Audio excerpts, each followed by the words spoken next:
नमस्कार, ये आकाशवाणी चंडीगढ़ है। अब आप प्रतीका से प्रादेशिक समाचार सुनिए। हरियाणा के मुख्यमंत्री नायब सिंह ने कहा है कि प्रधानमंत्री नरेंद्र मोदी 9 दिसंबर को पानीपत से देश भर में बीमा सखी योजना का शुभारंभ करेंगे। इस कार्यक्रम में प्रदेश से 1 लाख महिलाएं पहुंचेंगी।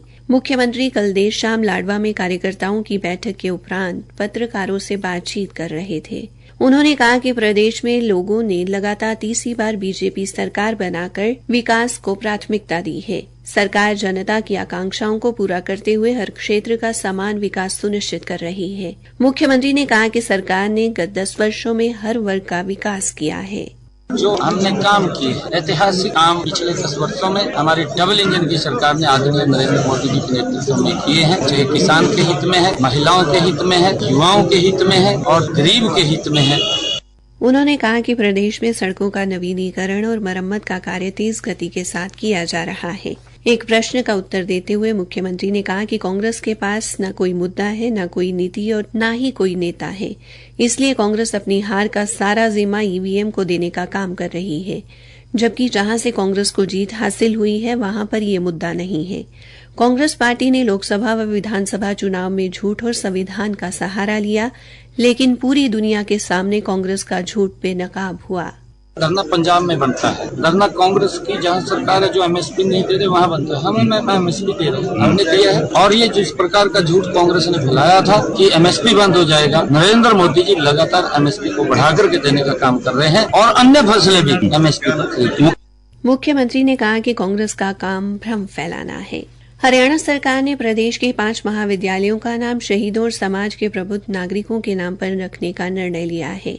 मुख्यमंत्री नायब सिंह ने कल इसे प्रशासनिक मंजूरी प्रदान की। एक सरकारी प्रवक्ता ने बताया कि सरकार के निर्णय के अनुसार भारत की प्रथम महिला शिक्षिका और महान समाज सुधारक सावित्री बाई फुले के सम्मान में राजकीय महिला महाविद्यालय लोहारू का नाम सावित्री बाई फुले के नाम पर रखा जाएगा। इसके अलावा राजकीय महिला महाविद्यालय बावल का नाम श्रीमती सावित्री देवी मोतीलाल तथा राजकीय महाविद्यालय कनीना का नाम पितामह कान्हा सिंह के नाम पर किया जाएगा। उल्लेखनीय है कि कनीना के नागरिकों ने अपनी जमीन पर स्वयं पैसे खर्च करके महाविद्यालय का निर्माण करवाया था और महाविद्यालय का नाम गांव के संस्थापक पितामह कान्हा सिंह के नाम पर रखा था।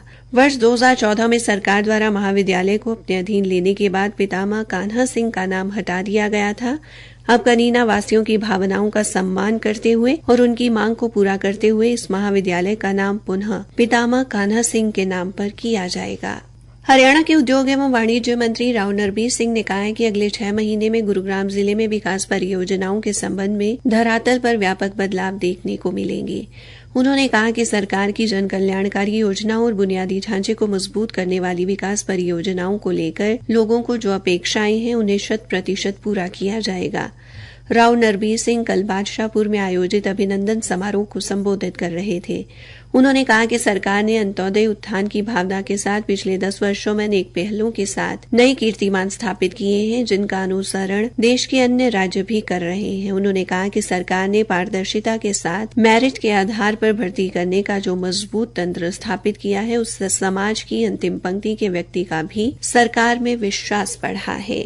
हरियाणा के विकास एवं पंचायत मंत्री कृष्णलाल पंवार ने कल पानीपत जिले में करगिल शहीद हवलदार विजय के गांव पठूर में उनकी प्रतिमा पर पुष्प अर्पित कर श्रद्धांजलि दी। गांव में आयोजित सम्मान समारोह में ग्रामीणों को संबोधित करते हुए उन्होंने कहा कि शहीद सबके लिए प्रेरणा है, उनकी शहादत को कभी नहीं भूलना चाहिए। उन्होंने गांव में शहीद के नाम से लाइब्रेरी व मुख्य द्वार बनवाने का आश्वासन दिया। कैबिनेट मंत्री ने बलाना गांव की जमीन पर बनने वाले सैनिक भवन परिसर का शिलान्यास भी किया।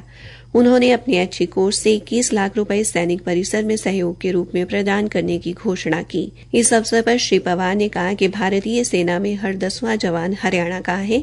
केंद्र सरकार ने 1 रैंक 1 पेंशन की मांग को पूरा करके सैनिकों का सम्मान किया है। इसी के साथ ये समाचार बुलेटिन समाप्त हुआ।